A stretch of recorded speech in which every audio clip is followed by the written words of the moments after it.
اچھا روزہ کیوں فرض کیا گیا؟ اس کا فائدہ کیا ہے؟ کیوں رکھایا گیا؟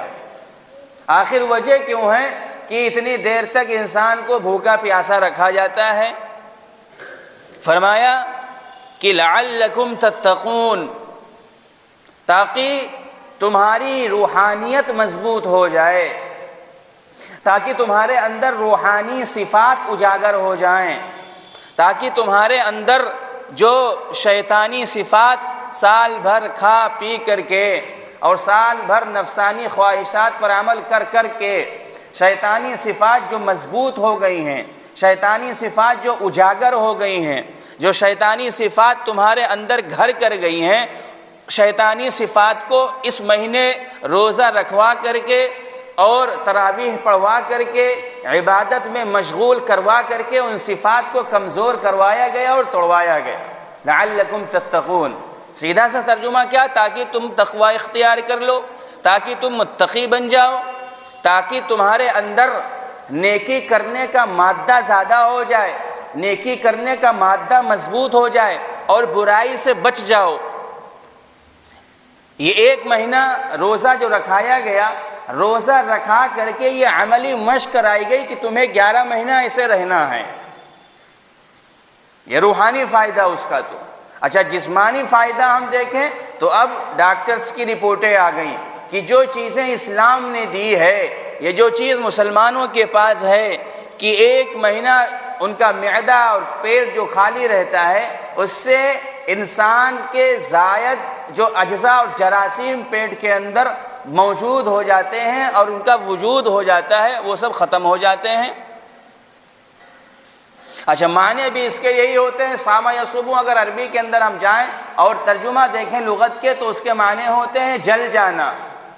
اچھا جلنے کے بھی کیا معنی؟ کہ انسان کے زائد اجزاء، جراثیم، جو کیٹاڑو، جو زائد فیٹ، نقصان دہ چربی جو انسان کے معدے میں، قلب میں اندر موجود ہو گئی ہے، اندر آ گئی ہے، بڑھ گئی ہے، وہ کم ہو جائے، وہ جل جائیں۔ اور دوسرے یہ کہ اس روزے کے ذریعے سے انسان کے گناہ جل جاتے ہیں۔ نہ کھانا نہ پینا یہ ملکی صفت ہے، فرشتے نہ کھاتے ہیں نہ پیتے ہیں، نہ بیوی کی ان کو ضرورت ہے۔ روزہ رکھا کر کے گویا انسان فرشتوں کے قریب ہو جاتا ہے، گویا کہ اسے ایک ایسی صفت عطا کی جاتی ہے جسے ملکوتی صفت کہا جاتا ہے، کہ انسان کھانے سے رک گیا، انسان پینے سے رک گیا، انسان جو ہے حلال طریقے پر بیوی کے پاس جانے سے بھی رک گیا۔ یہ مشق کرائی گئی روزے کے ذریعے سے۔ لعلکم تتقون کا مطلب یہ ہے کہ تمہیں اب سال بھر یہ نہیں کہ ایک مہینہ صرف ہمیں عمل کرنا ہے، یہ بھی چیز سمجھنے کی ہے کہ ہمیں ایک مہینہ پابند کر دیا گیا نماز کی، باقی 11 مہینے ہم آزاد ہیں، ایسا بھی نہیں ہے، بلکہ ایک مہینہ جو ہمارے پاس آتا ہے اس میں ہماری ٹریننگ کرائی گئی کہ اب ساری زندگی تمہیں ایسے ہی گزارنا ہے، ساری زندگی تمہیں حرام سے ایسے ہی بچنا ہے، ساری زندگی ہماری منہیات سے جو ہے تمہیں ایسے ہی بچنا ہے، ساری زندگی ہمارے حلال کردہ چیزوں کے اوپر ایسے ہی زندگی گزارنی ہے۔ لعلکم تتقون، یہ ہے تقوی کا مطلب، تاکہ اس کے ذریعے سے تقوی حاصل ہو جائے۔ ورنہ صرف کھانا اور پینا، پھر اگر ہم حدیث کے اندر جائیں تو اللہ کے نبی جناب محمد الرسول اللہ صلی اللہ تعالی علیہ وسلم نے ارشاد فرمایا کہ الصوم جنہ، روزہ ڈھال ہے۔ کاہے سے ڈھال ہے؟ گناہوں سے۔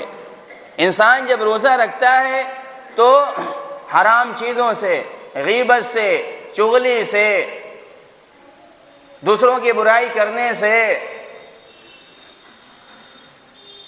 اور بدگوئی سے، فحش گوئی سے، گالی گلوچ سے، لڑائی جھگڑا کرنے سے من جو ہے رکا رہتا ہے۔ الصوم جنہ، ڈھال بن جاتا ہے روزہ کہ ارے بھائی ہم روزہ ہیں، ہم لڑائی نہیں کر سکتے، ہم جھگڑا نہیں کر سکتے، ہم جھگڑا نہیں کر سکتے۔ الصوم جنہ، ہاں آگے فرمایا گیا ما لم یخرقھا، جب تک انسان اسے گناہ کر کے نہ توڑ ڈالے۔ روزے سے انسان کو ایک قوت حاصل ہوتی ہے، روزے کے ذریعے سے انسان کو ایک پاور حاصل ہوتا ہے، انسان اللہ کے قریب زیادہ ہوتا ہے روزہ رکھ کر کے۔ اگر انسان تھوڑی سی کوشش کر لے، عام دنوں میں اور رمضان میں فرق کیا ہے یہ ہمیں سمجھنے کی ضرورت ہے۔ انسان کوئی بھی زیادہ سے زیادہ گناہ کے اندر ملوث ہو، لیکن اگر رمضان میں وہ ارادہ کر لے، تھوڑی سی کوشش کر لے تو گناہوں سے بچ سکتا ہے، تھوڑی سی کوشش کر لے اور اللہ سے مانگ لے اور توبہ کر لے تو بڑے سے بڑے گناہ اور بری عادت سے بچ سکتا ہے۔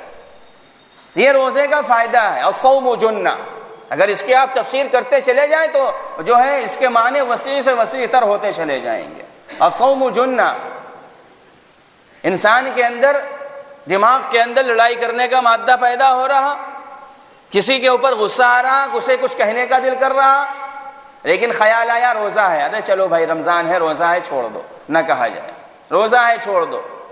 سامنے والے نے کچھ گڑبڑی کر دی، کچھ کہہ دیا، کچھ جو ہے غلط بات کہہ دی، کچھ دشنام تراشی کر دی، چلو اچھا روزہ ہے چھوڑ دو، روزہ لگ رہا ہے، تو روزہ ڈھال بن جاتا ہے۔ ڈھال کا کیا مطلب؟ روزے سے انسان بچ جاتا ہے، روزے کے ذریعے سے انسان نفس پر اور شیطانی صفات پر قابو حاصل کر لیتا ہے، قابو پا لیتا ہے انسان۔ اس کا یہ مطلب ہوا صوم جنہ۔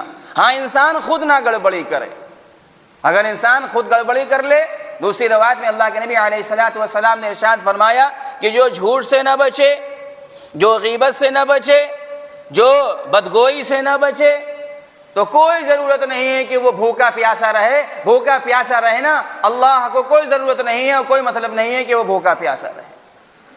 بھائی انسان اگر اپنے زبان کے اوپر، اپنے مزاج اور قلب کے اوپر، اپنے ہاتھ اور پیر کے اوپر، اپنی سوچ اور فکر کے اوپر قابو نہ رکھے روزے میں، تو کیا ضرورت ہے کہ دن بھر وہ بھوکا رہے اور پیاسا رہے۔ روزے کا مطلب یہی نہیں ہے کہ صرف ہم کھانے پینے سے رک جائیں، بلکہ روزے کے ذریعے سے ہماری فکر بھی ہمارے قابو میں ہونی چاہیے، کہ ہمارے دماغ میں غلط سوچ نہ ہو، ہمارے دل کے اندر غلط مادہ نہ پیدا ہو، ہمارے دل کے اندر غلط تجسس نہ پیدا ہو، ہمارے دل کے اندر غلط خیالات اور برے خیالات، حرام کے کرنے کا خیال ہمارے دل کے اندر نہ پیدا ہو۔ روزے کا یہ مطلب ہوا، ما لم یخرقھا،